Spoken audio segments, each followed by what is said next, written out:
بسم اللہ الرحمن الرحیم الحمد لولیہ والصلاة علی نبیہ اما بعد۔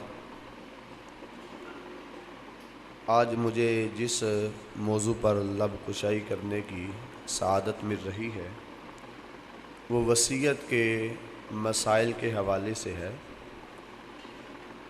یہ بات سمجھنا ضروری ہے کہ وصیت کہتے ہیں نصیحت کو، یہ دونوں مترادفات ہیں۔ فرق صرف اتنا ہے کہ نصیحت کسی بھی وقت کی جا سکتی ہے اور وصیت مرنے سے پہلے قریب المرگ آدمی ہو، موت کے قریب پہنچا ہو یا اس نے سفر پہ جانا ہو تو اس صورت میں وہ وصیت کر سکتا ہے۔ یعنی نصیحت اور وصیت میں فرق یہ ہے کہ نصیحت ہر وقت کی جا سکتی ہے اور وصیت سفر پر جانے سے پہلے یا قریب المرگ آدمی جو موت کی کشمکش میں ہے وہ وصیت کر سکتا ہے۔ اس کو نصیحت اور وصیت ایک ہی معنی میں استعمال ہو رہے ہیں، اور اس کی تین اصطلاحات ہیں۔ ایک ہے موسی، ایک ہے موسیٰ لہو اور تیسری ہے موسیٰ بہ۔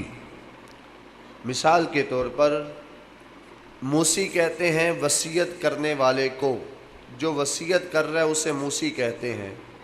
موسیٰ لہو جس کے لیے وصیت کی جا رہی ہے اسے موسیٰ لہو کہتے ہیں، اور جس چیز کی وصیت کی جا رہی ہے اسے موسیٰ بہ کہتے ہیں۔ اب اس کے بعد وصیت کی تین شرطیں ہیں۔ پہلی شرط وصیت کی یہ ہے، کسی بھی ایسے شخص کے بارے میں وصیت کرنے کی اجازت نہیں جس کے حصے قرآن و حدیث میں موجود ہوں۔ مثلا بیٹے کا حصہ، باپ کا حصہ، ماں کا حصہ، بیوی کا حصہ قرآن و حدیث میں موجود ہیں وغیرہ وغیرہ۔ اس کے بارے میں یہ وصیت نہیں کر سکتے کہ اس کو زیادہ دے دو، اس کو کم دے دو۔ جو قرآن و حدیث میں حصے موجود ہیں اس میں کمی پیشی نہیں کی جائے گی۔ یہ وصیت اگر کوئی کرے گا بھی تو حدیث میں آتا ہے لا وصیت لوارثہ، وارث کے لیے کوئی وصیت نہیں ہے۔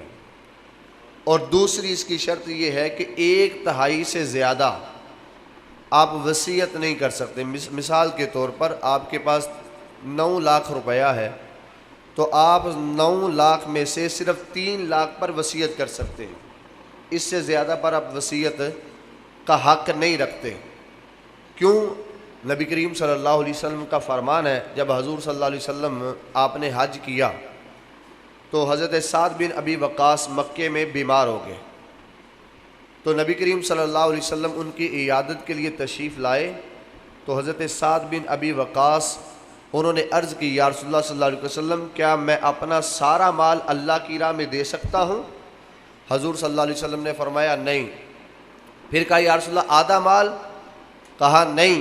کہا یا رسول اللہ 1/3؟ حضور نے فرمایا ہاں اتنا دے سکتے ہو، ہاں اس سے بھی اگر کم کر لو تو تمہارے لیے اچھا ہے۔ تو یہ قید حدیث میں ہے کہ 1/3 سے بڑھ کر وصیت پر عمل نہیں کیا جائے گا۔ اور تیسری اس کی شرط یہ ہے کہ وصیت کرنے والے کا یہ مقصد نہ ہو کہ کسی کو ضرر دیا جائے، کسی کے حصے کو کم کر کے یا زیادہ کر کے ضرر دینا مقصود نہ ہو، اس کی وصیت سے کسی کا حق نہ مارا جا رہا ہو یا کسی کو زیادہ نہ دیا جا رہا ہو یا محروم نہ کر دیا جائے۔ اور اس کے علاوہ وصیت کا حکم ہوتا ہے، وصیت کے حکم میں 5 چیزیں آتی ہیں۔ مثال کے طور پر آپ جانتے ہیں کہ وصیت ایک شرعی حق ہے ہر بندے کا، ہر بندہ وصیت کر سکتا ہے، اس کا یہ شرعی حق ہے، لیکن بعض حالات و افراد کے لحاظ سے وصیت کا حکم بدل سکتا ہے۔ بعض صورتوں میں وصیت کرنا واجب ہوتا ہے، بعض صورتوں میں وصیت کرنا مستحب ہوتا ہے، اور بعض صورتوں میں وصیت کرنا حرام ہوتا ہے، اور بعض صورتوں میں وصیت کرنا مکروہ ہے اور بعض میں جائز ہے۔ وہ فرداً میں آپ کے سامنے بیان کر دیتا ہوں۔ جن صورتوں میں واجب ہے ان میں سے سب سے پہلی صورت یہ ہے کہ اگر کسی آدمی کے اوپر کچھ حقوق ہوں جو اس کے علاوہ کسی کو علم نہیں، کسی جگہ پر لکھے بھی نہیں، اس کے بیٹے کو بھی معلوم نہیں ہے، تو اس صورت میں وصیت کرنا واجب ہے۔ دوسری اس کی صورت یہ ہے کہ اسے خطرہ ہو کہ میرے جو ورثاء ہیں وہ بعد میں میری ادائیگی اچھے طریقے سے نہیں کر پائیں گے تو وہ وصیت کر جائے۔ اس صورت میں بھی وصیت کرنا واجب ہے۔ اور اس میں تیسری یہ ہے کہ معاشرے کی بڑی برائیاں ہیں، تو معاشرے کی برائیوں سے کسی کی حق تلفی ہو رہی ہو تو وہ وصیت کرے کہ معاشرے کو نہ دیکھنا بلکہ اللہ اور اس کے رسول کے فرمان کو دیکھنا۔ اس صورت میں بھی وصیت کرنا واجب ہے۔ اور دوسری صورت مستحب ہے۔ وصیت کرنے والا یعنی جو وصیت کر رہا ہے وہ خود بھی مالدار ہو اور جو اس کے نیچے ورثاء ہیں وہ بھی مالدار ہوں، تو اس صورت میں وصیت کرنا مستحب ہے، یعنی دونوں مالدار ہوں، لینے اور دینے والے دونوں مالدار ہوں، تو اس صورت میں وصیت کرنا مستحب ہے۔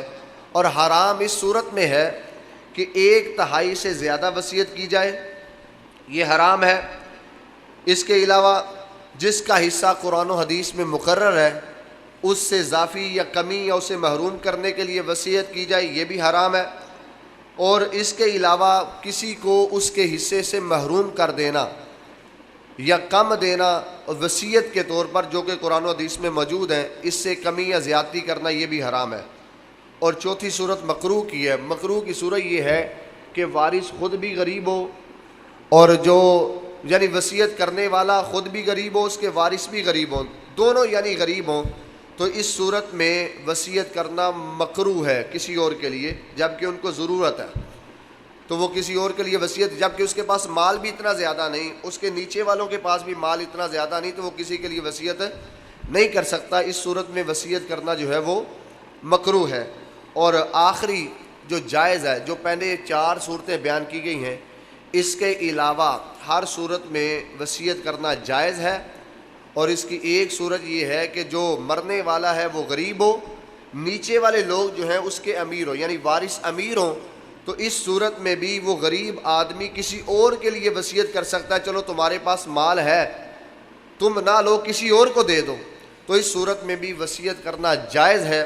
یہ 5 صورتیں تھیں وصیت کے حکم کی، جب واجب، مستحب، حرام اور مکروہ اور جائز۔ اس کے علاوہ وصیت جو ہے جب کی جاتی ہے تو وصیت میں بعض دفعہ ایک بندہ جس کے بارے میں وصیت کر دی جائے اس کا باپ کہہ دے اس کو 10 لاکھ میرے بعد تم دے دینا، وہ بعد میں اسی کو اپنے باپ کو ہی قتل کر دے تو وصیت باطل ہو جائے، یعنی قاتل جو ہے وہ بھی محروم ہو جاتا ہے اور اس کے علاوہ وارث بھی وصیت سے محروم ہو جاتے ہیں۔